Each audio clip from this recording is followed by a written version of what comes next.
The signal came without warning. It started as a faint hum, barely noticeable, before growing louder, clearer, and more insistent. Satellites, radios, and televisions all across the world were hijacked, broadcasting the same ominous message. It wasn't a cry for help. It wasn't a request for diplomacy. It was a cold, calculated demand for surrender. The voice speaking was devoid of emotion, its tone almost bored, as though it had done this countless times before. We are the Kravik. Submit to our authority, or face complete annihilation. The message repeated, translated into every language known to man, echoing across the globe. There was no introduction, no preamble. The demand was simple, direct, and absolute. Panic set in almost immediately. Governments scrambled to make sense of it. Emergency meetings were called in capitals across the world. Scientists worked furiously to trace the source of the signal, trying to understand who, or what, the Kravik were. Military leaders, who had spent their careers preparing for wars between nations, found themselves faced with an enemy they had no understanding of. The world was thrown into chaos. News outlets fueled the growing terror, plastering screens with doomsday headlines. Experts debated the likelihood of alien invasion, some attempting to reassure the public, others openly speculating on humanity's imminent extinction. Images of terrified citizens stockpiling supplies, evacuating cities, and locking themselves in underground bunkers became the new normal. Martial law was declared in major cities as governments tried, and failed, to maintain order. But beneath the fear, there was something else, a deep sense of helplessness. Humanity had always wondered whether it was alone in the universe, and now, that question had been answered with a terrifying clarity. Not only were we not alone, but the beings out there were more powerful than anything Earth had ever imagined. The Kravik were coming, and they expected Earth to submit without a fight. The arrogance of the Kravik was clear. The message, the tone, the sheer lack of diplomacy, it all indicated a belief in their superiority. They viewed Earth as nothing more than a speck of dust, a primitive world that would fall in line like so many others before it. They gave no room for negotiation, no possibility of peaceful coexistence. The demand was total. Submit or be destroyed. As the hours passed, it became clear that the Kravik had made no effort to disguise their disdain for humanity. They had not even deigned to show themselves, leaving the world to imagine the horrors lurking in space. The signal, on repeat, seemed almost mocking. The global mood shifted quickly from curiosity to outright fear. Governments quietly prepared for the worst, moving their most important leaders into underground shelters. Nations that had been rivals for decades suddenly found themselves on the same side, united by a common enemy. But amid the chaos and fear, there was a growing movement, small at first, but impossible to ignore. A handful of humans, scattered across different parts of the world, refused to accept defeat. They were not military leaders or politicians, they were ordinary people.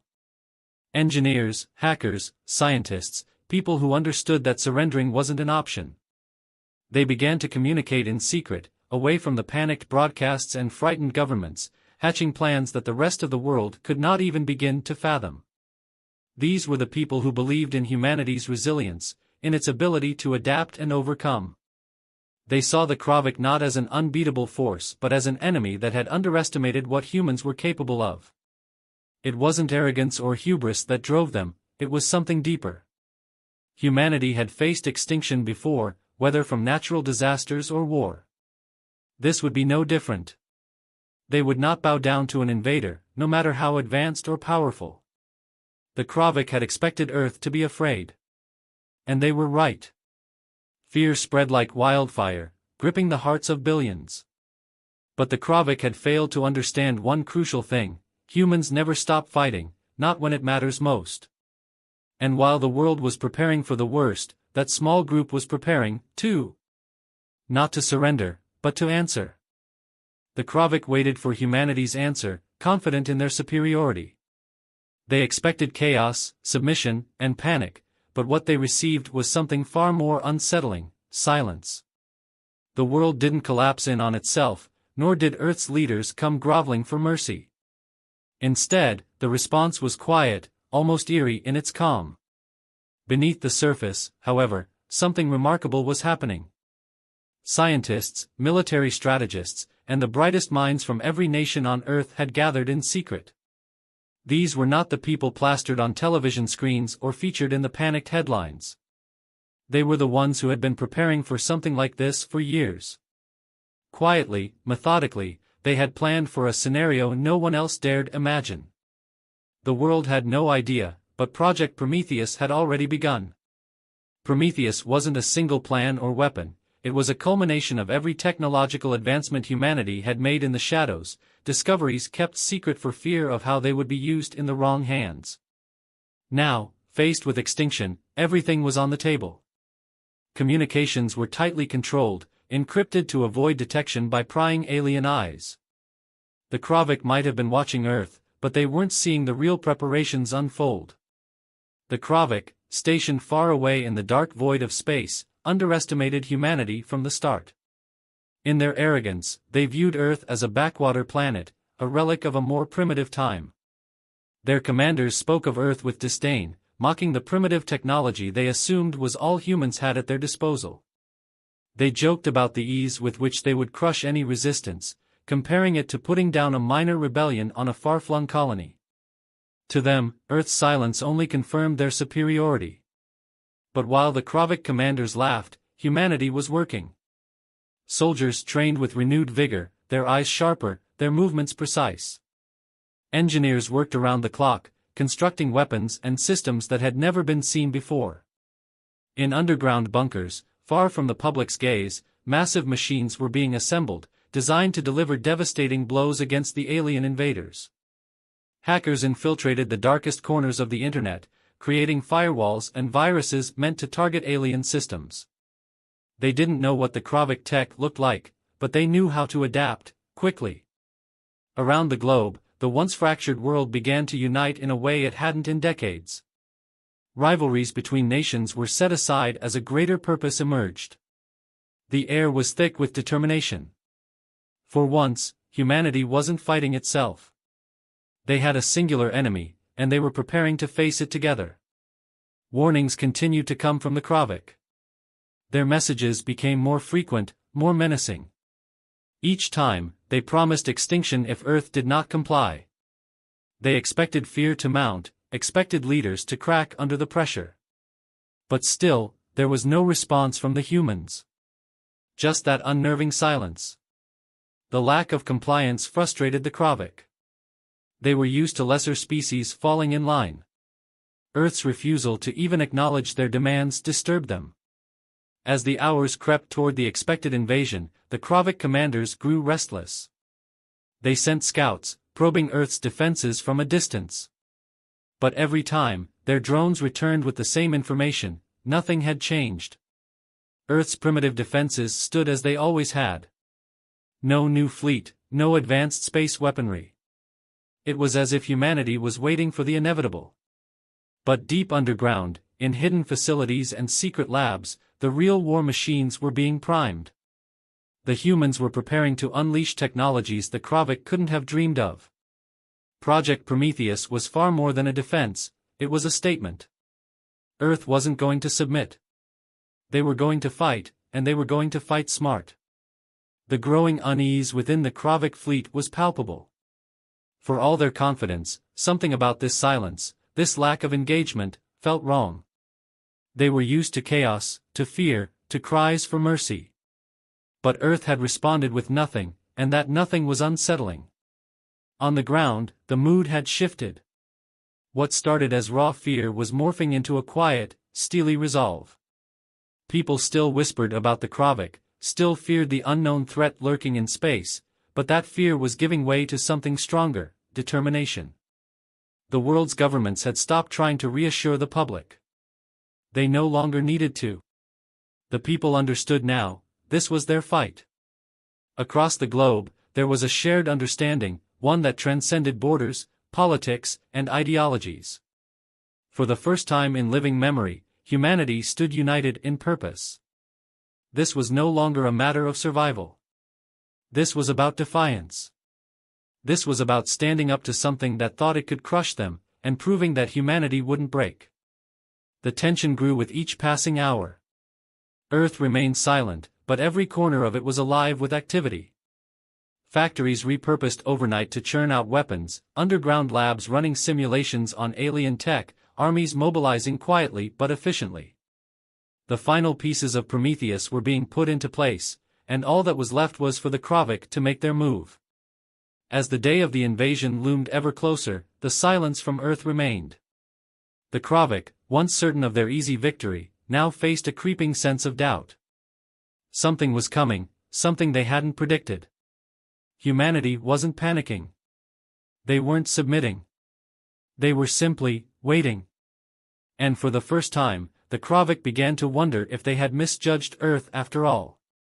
The sky above Earth darkened as the Kravik fleet descended from the void, their ships enormous and ominous, blocking out the sun.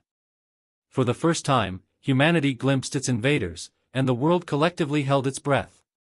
News channels went silent, people on every continent stopped what they were doing, their eyes drawn to the horizon, where the alien crafts loomed like harbingers of doom. The fear that had been building for weeks now seemed justified. The Kravik were here. The ground shook as the first alien crafts touched down, their immense weight compressing the earth beneath them. Towering mechs, bristling with advanced weaponry, emerged from the bellies of these ships, and the assault began. Alien soldiers marched with mechanical precision, their movements efficient, cold, and methodical. Cities fell silent as power grids were knocked offline, communications severed in an instant. The Kravik, confident in their supremacy, began leveling everything in their path: government buildings, military outposts, civilian homes. They had done this countless times on other worlds, and Earth, they believed, would be no different. The initial resistance was exactly what the Kravik expected. Earth's first line of defense, jet fighters, tanks, and missiles, was no match for their advanced technology. Kravik mechs swatted down fighter jets with ease, their energy shields deflecting even the most powerful human artillery. Earth's defenses crumbled swiftly, and the invaders surged forward with the arrogance of a species that had never lost.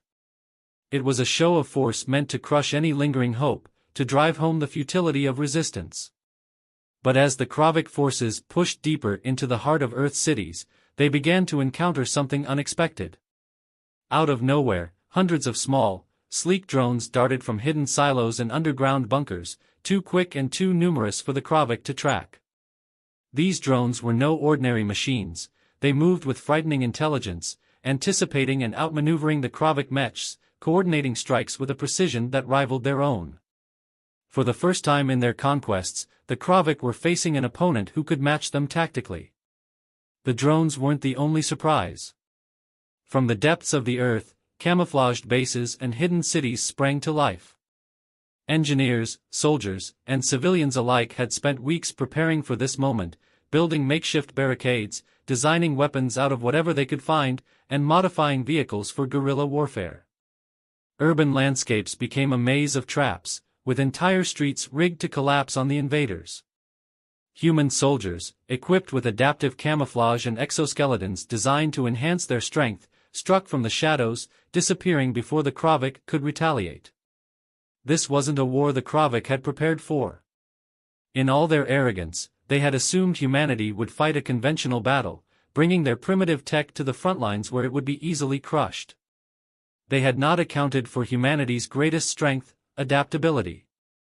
Everywhere the Kravik turned, they were met with resistance.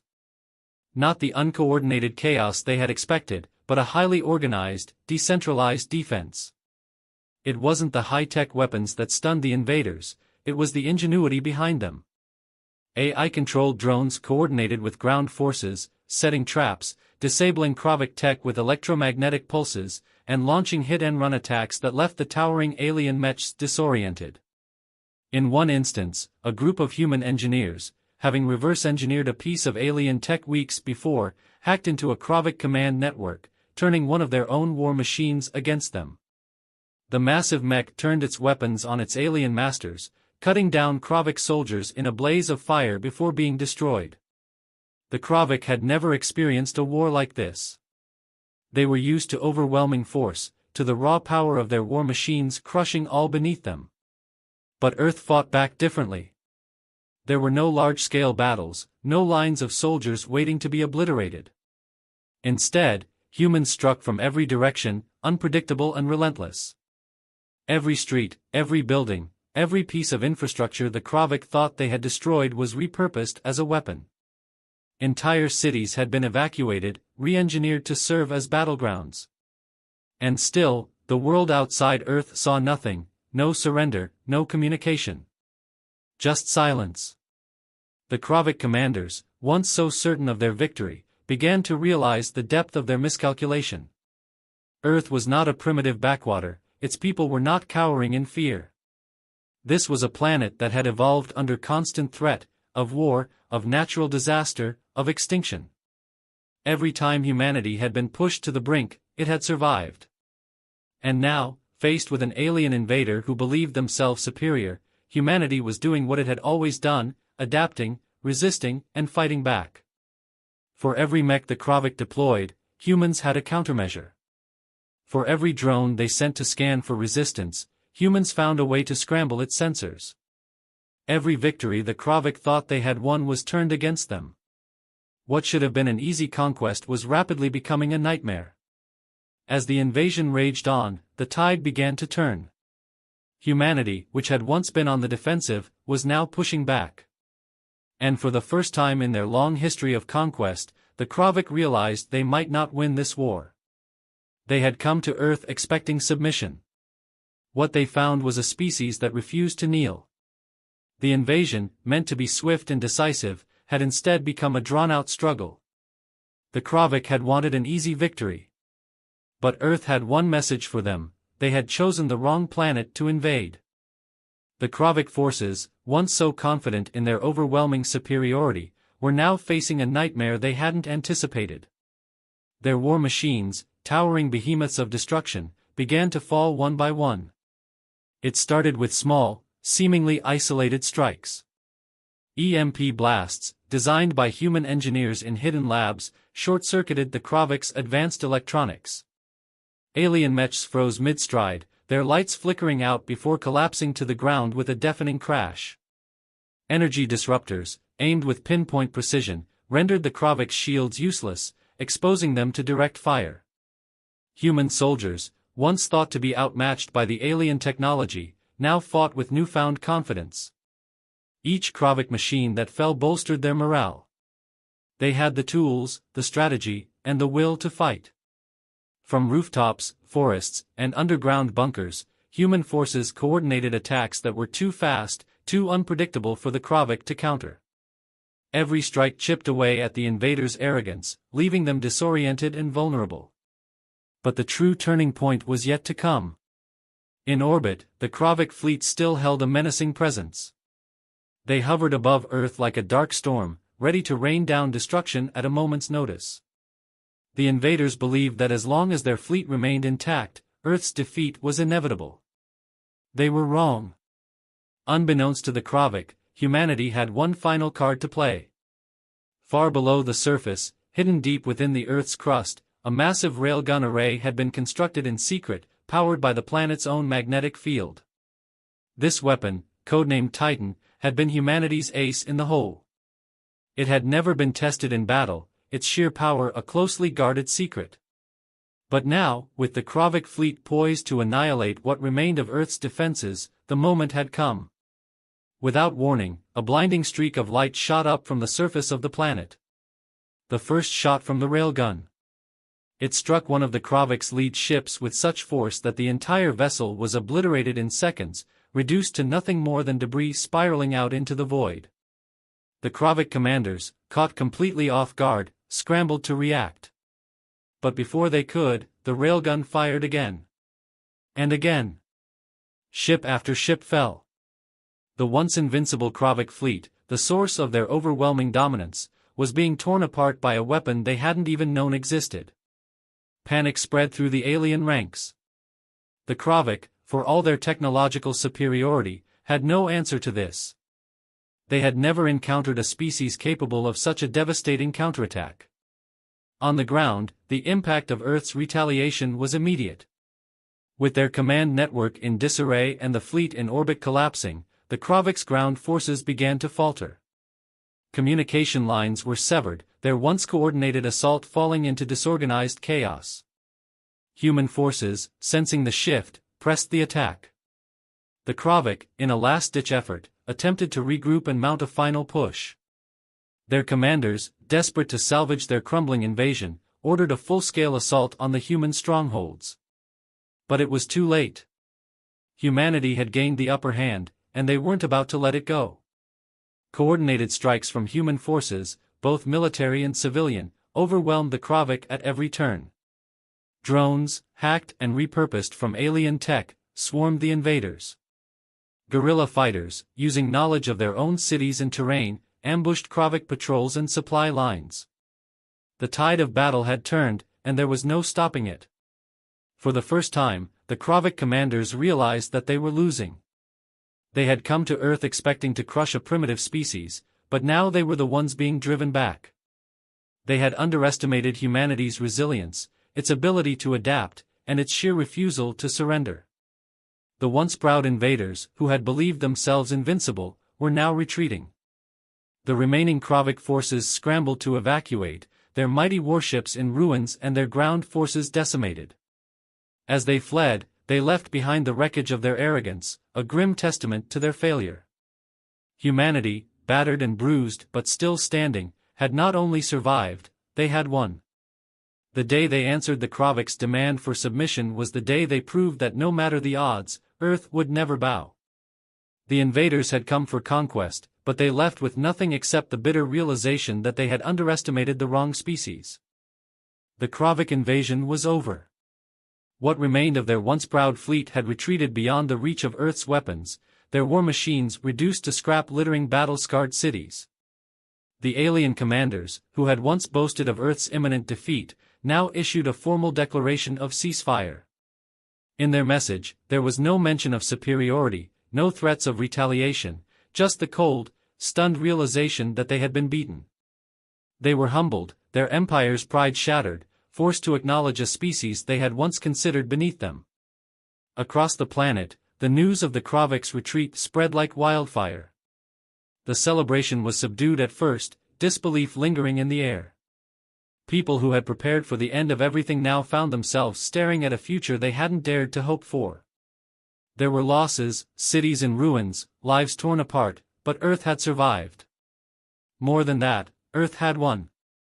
The human spirit, resilient and unyielding, had faced the impossible and emerged victorious. As the dust settled, the galaxy took notice. For so long, other alien races had watched Earth from afar, many dismissing humanity as a minor player on the galactic stage, barely worth their attention. But now, those same observers spoke in hushed tones of the battle they had just witnessed. The Krovik, an empire known for conquering without effort, had been repelled. And by a species they had considered technologically inferior. It was a shockwave felt far beyond Earth. From distant worlds, diplomats and leaders recalibrated their views of humanity. No longer could they afford to see Earth as a backwater planet filled with primitives. Humanity had not just survived the Krovik, they had fought back with an intelligence, ferocity, and ingenuity that sent ripples through the galactic community. Earth was no longer an afterthought.